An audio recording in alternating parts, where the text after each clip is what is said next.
Hi friends, thanks for watching Gunnimoto. Hey, today's ride is actually the last of the Signal Peak ride, and it's one that gets really interesting. I try a new road that I hadn't tried before.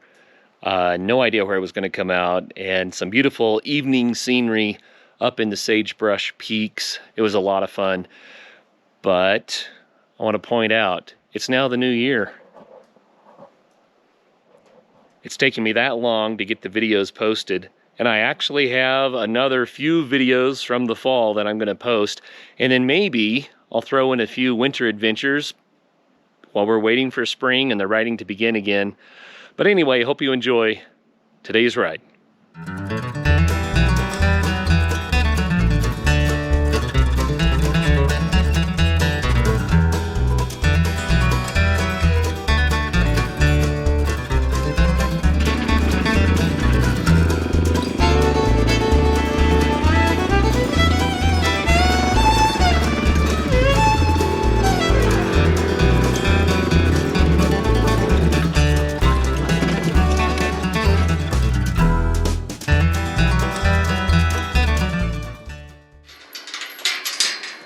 I believe that this is how the gate was originally.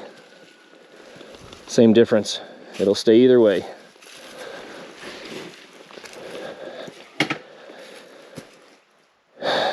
Lovely little wood.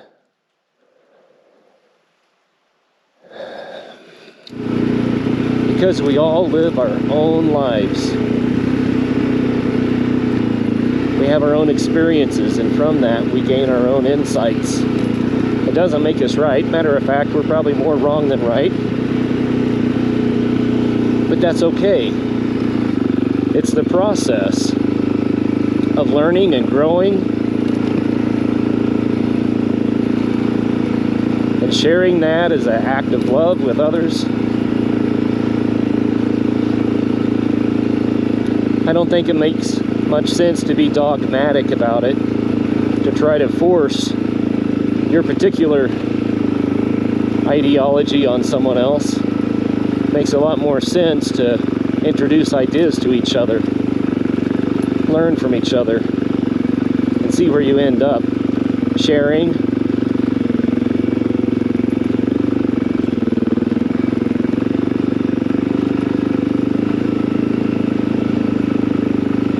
if we could have a little bit more of that in our current world, rather than people taking hard sides on all these issues, we'd get a lot more done. Society would be better off. Too many people have these crazy ideas that they want to fight for, live and maybe even die for, but they're not well thought out. And I know, I was just telling you, take something you really believed in and work for it. But I had to say something else here. This is my personal belief. Evil exists.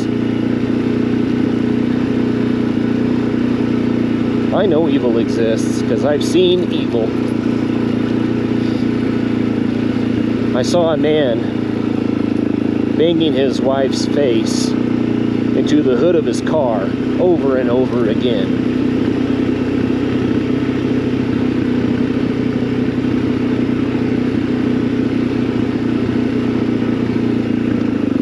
I've seen evil. Don't know who that man was. I went to court to make sure that everyone knew what he did.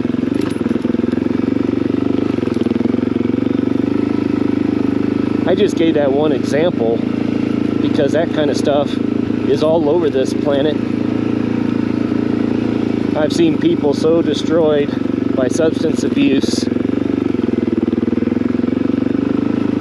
that there's just nothing left. Really a skeleton of a zombie. A couple of years ago, a young man could have been fresh out of the Marines for all I know. But he came up to me on a city street, started screaming in my face. He was big, taller than me, younger, strong. He was on some sort of a drug. He was hyped out beyond belief. And for some reason, he thought that I was the cause of his misery. Out of the blue, he hit me in the side of the head so hard, rang my bell. Luckily, I didn't black out, but almost. Couldn't hear out of my ear properly for a couple of months after that.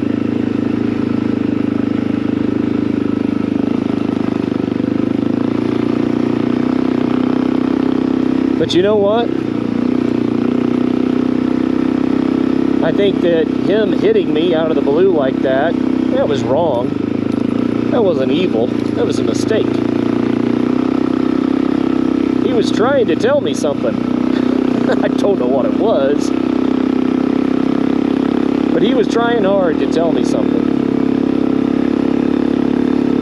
The evil was that his life had become so confused that drugs could take over his mind to that degree that all he could do was go on a rampage. And he did.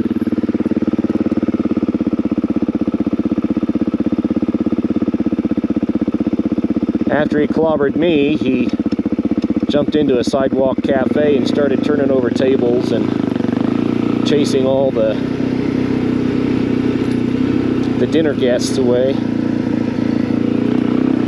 Let me tell you another evil. One of the reasons he was there doing that was because there were no police on this pedestrian inner city mall, where police a few years ago were constantly vigilant to make sure that everyone was safe and that everyone could have a good time. But a great evil happened to our nation, where the police were accused of being evil when they were the ones that were trying to keep the good. I'm not saying there are no bad cops, don't get me wrong. There are bad people in every profession.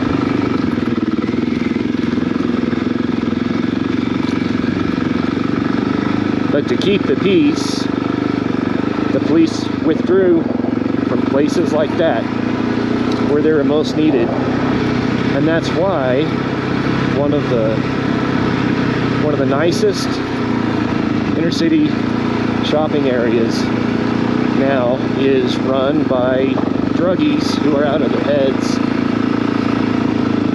That's evil.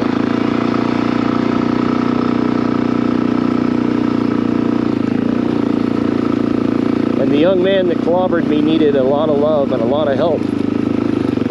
He needed someone that would say, "Sir, you're being violent and you're going to have to go sit it out for a while to figure out what it is you're doing. We're going to make sure that you get all the support you need. So if you choose to live a different life, to get off the drugs and the alcohol and begin to live a life of meaning for yourself and for others, then we're there for you." That's what that young man needed. But no one was there to offer that.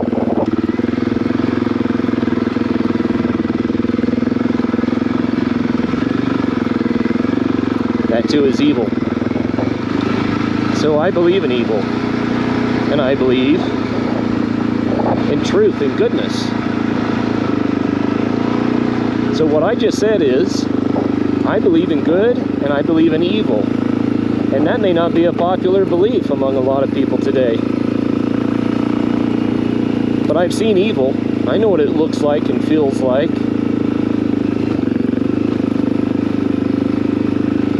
I'm going to go left along this ridge line because it is so beautiful.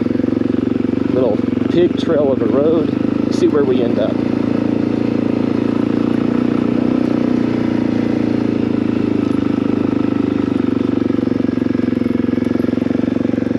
So down there in that valley where you see the aspen, that's where I was trying to go when we found the hunters.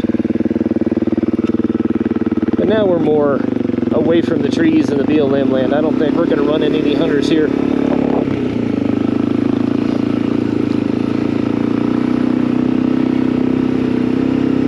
So why did I tell you that I believe in good and evil? Because if you throw your life into promoting an evil cause, then you are wasting everything. And I hope that if that's something that you find yourself doing, that you can recognize that. And you can decide to change your course.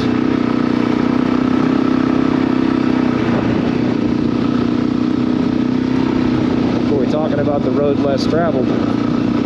This is a marked BLM road. A legal road to be on, and it has grass growing everywhere on it. But wow, just look at that.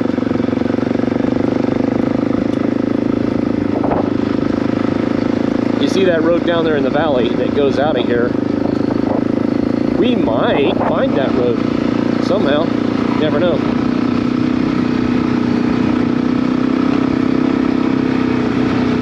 So I do want you to pour yourself into amazing life purpose, something that gives meaning to you and helps out you and others. I believe in that. But don't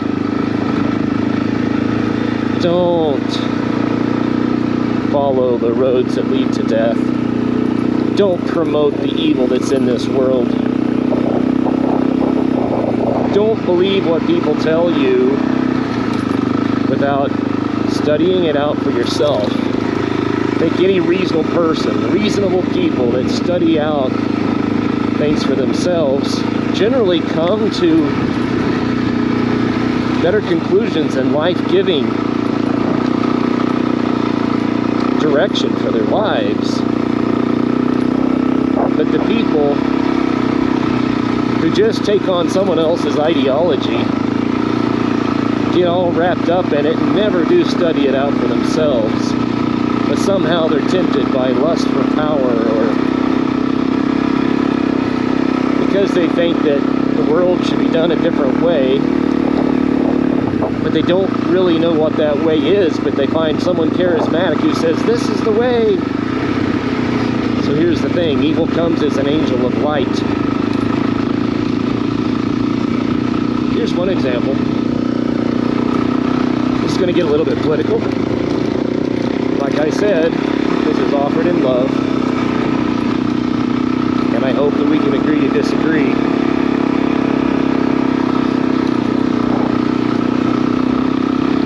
Karl Marx. Yeah, Marxism. Karl Marx was really good at finding flaws in his current day system. And he did find a lot of things that could be improved on. What he did not do is propose a viable solution. And people might say, now wait a minute, because maybe they have bought into some of the Marxist philosophies. And I'll be the first to say, there's a lot of truth in what Marx said about the evils of his society. I said his society. We live in different times now. But if you haven't taken the time to look into what Marxism did, and somehow you think that Marxism has some goodness to offer us in this modern day, please do it. Let me give you a head start. 20 million people were murdered in the Soviet Union in 70 years. 20 million people. And people say, well, that was Stalin, not Marx, or that was Lenin. But it was Marx that planted those seeds, and it was Marx that they were following. That's what Marxism does. 20 million. Then we talk about the Holocaust. 6 million Jews and enemies of the German state. That was horrible. It should never have ever happened. That also happened because someone with an ideology got too much power. What else happened with Marxism? Well, Maoist China. There's a lot of debate about this. Because some people say that the people that died because of a famine. There's a hole. Huh. Looks like the prospectors have been busy up here. Wonder what they were looking for 100 years ago. People don't even know how many people died in China because of Maoist philosophies, which were Marxist. Karl Marx, again. Maoist China. All of these ideas to try to reform society. They led to the destruction of agriculture. Well, there's a 4x4 road that goes down there. Looks pretty darn loose. I'm going to enjoy this ridge top.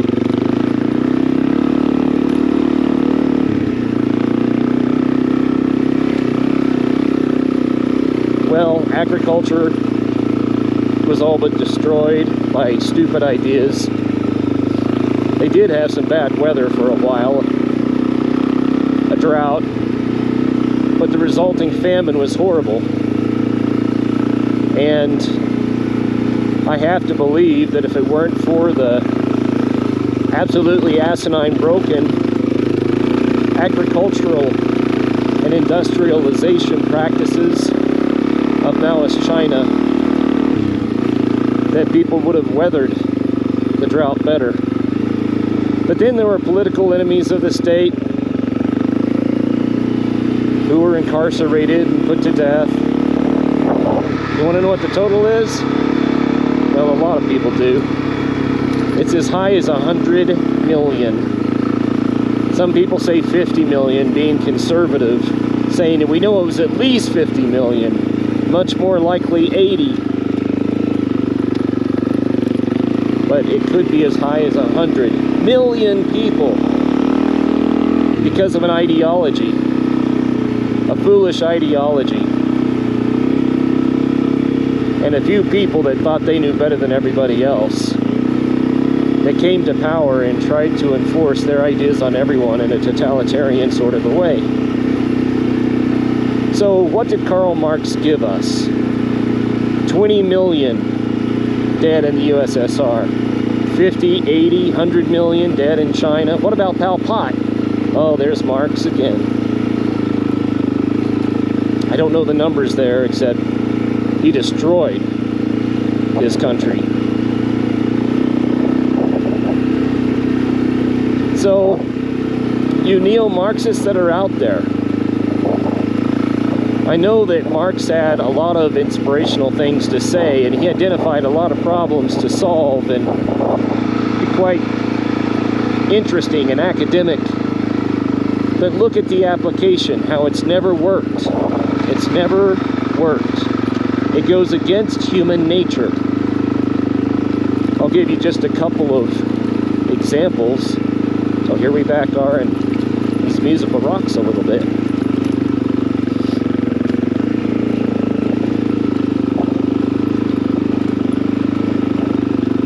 So here's where Marx got some things right. And then I'll tell you where he got things wrong. Well, I see a road out. Just wondering how steep it gets.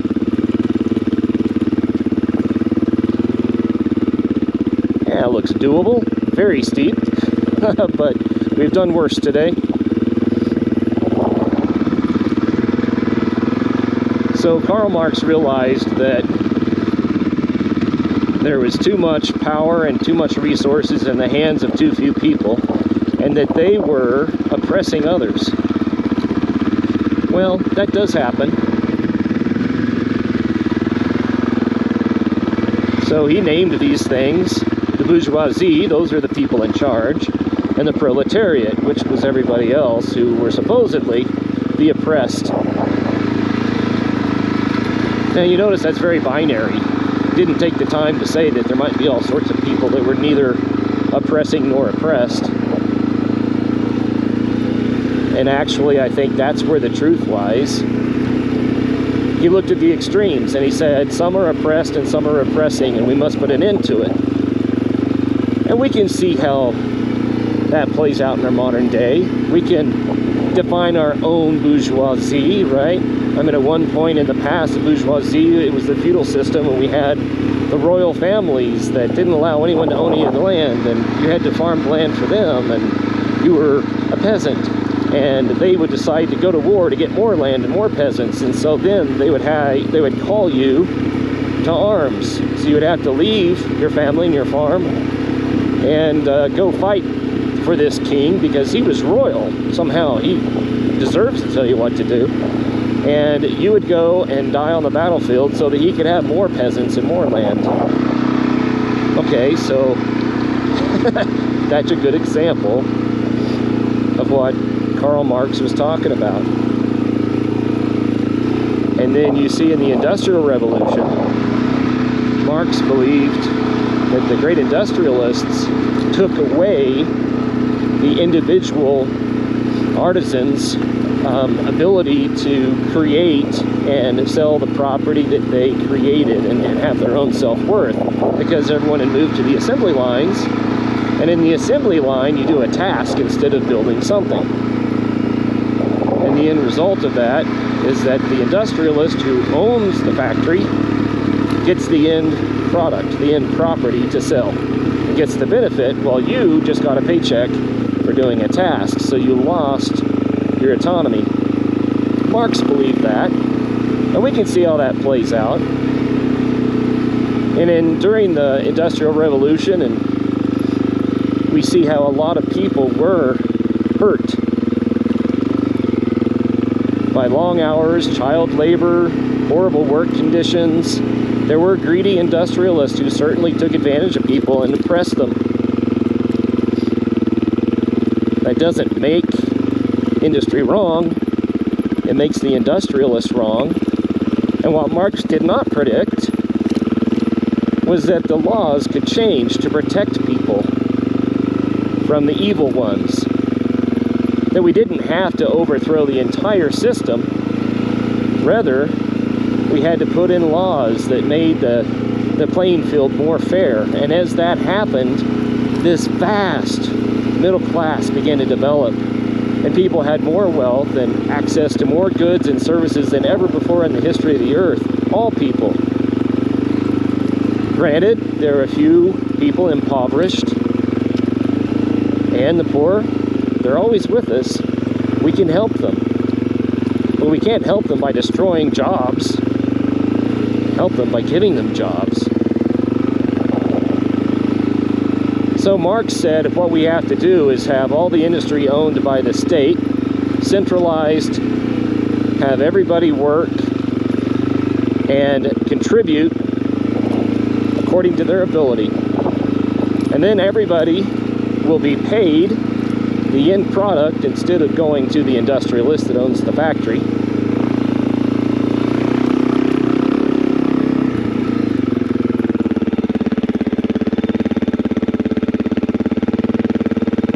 I'm going to pause for a moment. There's beauty in this world.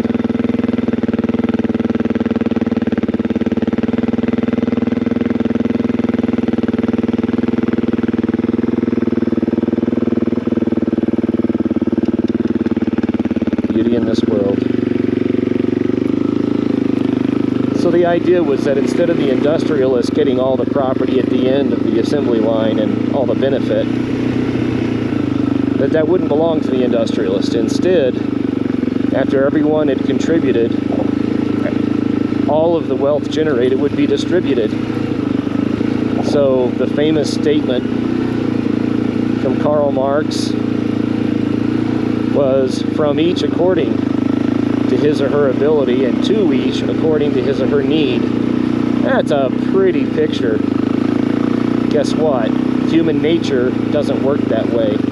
Because what happens as soon as you adopt a system like that is people realize they don't have to work for their needs to be filled.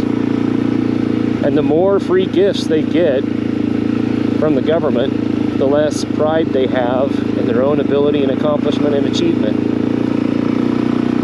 So little by little, people quit producing, they quit innovating, and without significant competition, people don't have motivation to improve products and services and to innovate. So, look at that red-tailed hawk soaring away effortlessly.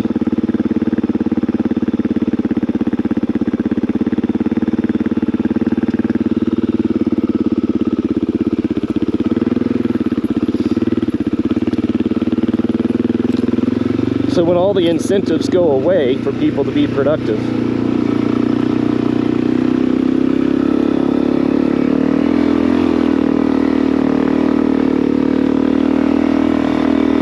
then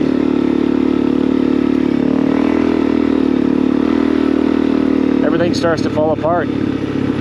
People are no longer productive, people are no longer innovating, factories close, people lose their jobs. The government has to pay more and more people to not work. All of society begins to come apart. People can't afford food. And as always happens in a Marxist society, the farms are the first to go. Because landowners are seen to have an unfair advantage over everyone else because they can grow their own food. They're not going to be desperate enough to nurse from the government nipple.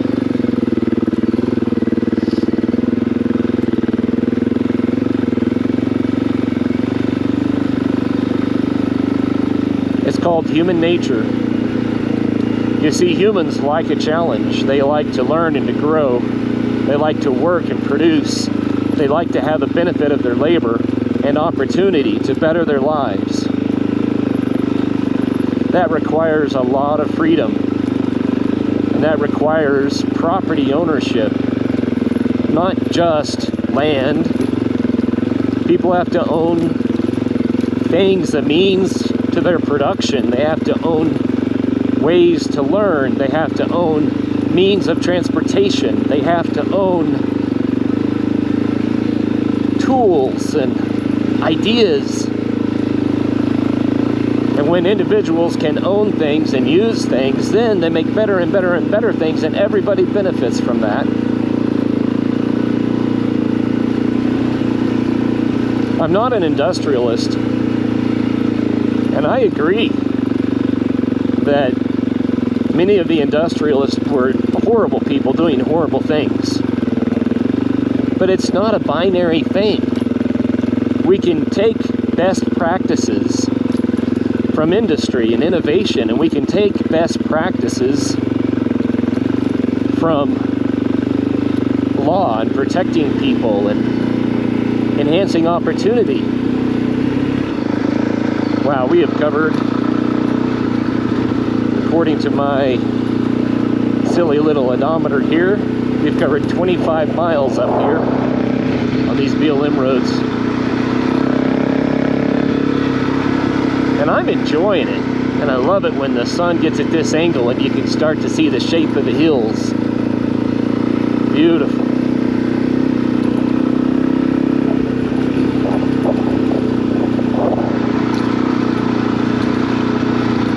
So Karl Marx presented himself as an angel of light. He identified evil, pointed it out, said this must stop. People are oppressed and being taken advantage of, and some people are mean oppressors. Well, guess what? That part's right. But the rest of it he got wrong. Because socialism, communism, Marxism, it doesn't work as a system. It destroys individuality and identity, and it destroys opportunity, and it destroys productivity and creativity. It also seems to centralize power, because if everything is held in common, in the collective, so to speak. I didn't really want to roll over those baby heads.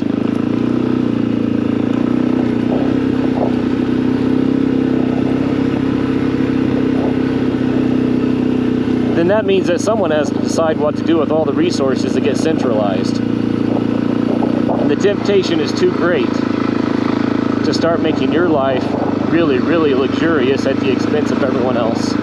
That's also human nature.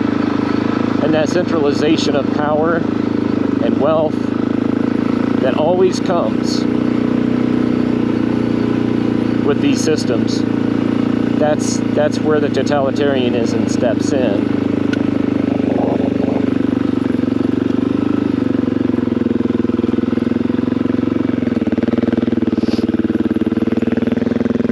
So there's a road that goes under the power lines, but I can tell you this already, it goes straight up and straight down. Could be fun. But I'm going to continue to take this other road out until we get back to Highway 50. Because it's been a fantastic ride, and I'm ready to get home and eat some dinner. So evil comes as an angel of light, and Marxism is exactly that.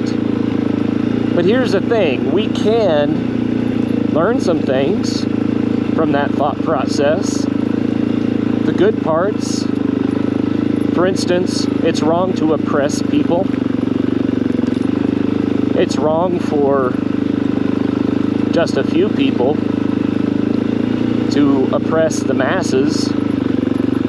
We learned that because Karl Marx said it, and we learn it again because people that practiced Marxism did it. Human nature. We can also learn that human nature, meaning psychology, how we think and operate as humans, motivation and everything else. We must have systems that align with that, because that's where the greatest productivity and life fulfillment and joy and wealth, resources, that's where it comes from. And yes, we can do that in a way that cares for the environment. The environment for us now and the environment for the future. Extreme environmentalism has also adopted Marxist ideas to try to, I don't know, you know, where's that big button that says don't panic on it? Best practices, that's what we need. Solutions that work, not ideologies, not ideas that put some people in power. So I encourage you in your pursuit of meaning to do your homework. Don't take someone else's word for it. Learn from everyone and help to sort out what your contribution is. Your contribution for life-giving, for the future, for society. What you can do that is meaningful to you and contributes to others.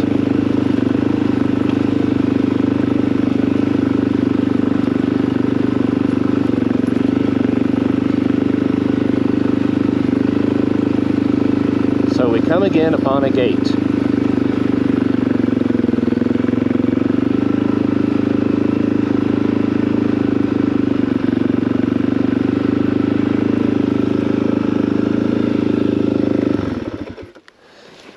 But evil exists, and goodness exists, and you get to choose which one you're going to serve. So don't be a nihilist. Life can be full of meaning, and purpose, and joy. Live it well. Seek out opportunity and wisdom. Seek out love. Ways to help others. Don't believe the deceivers and the ideologies, and leave the angels of light alone. There are too many of those in this world.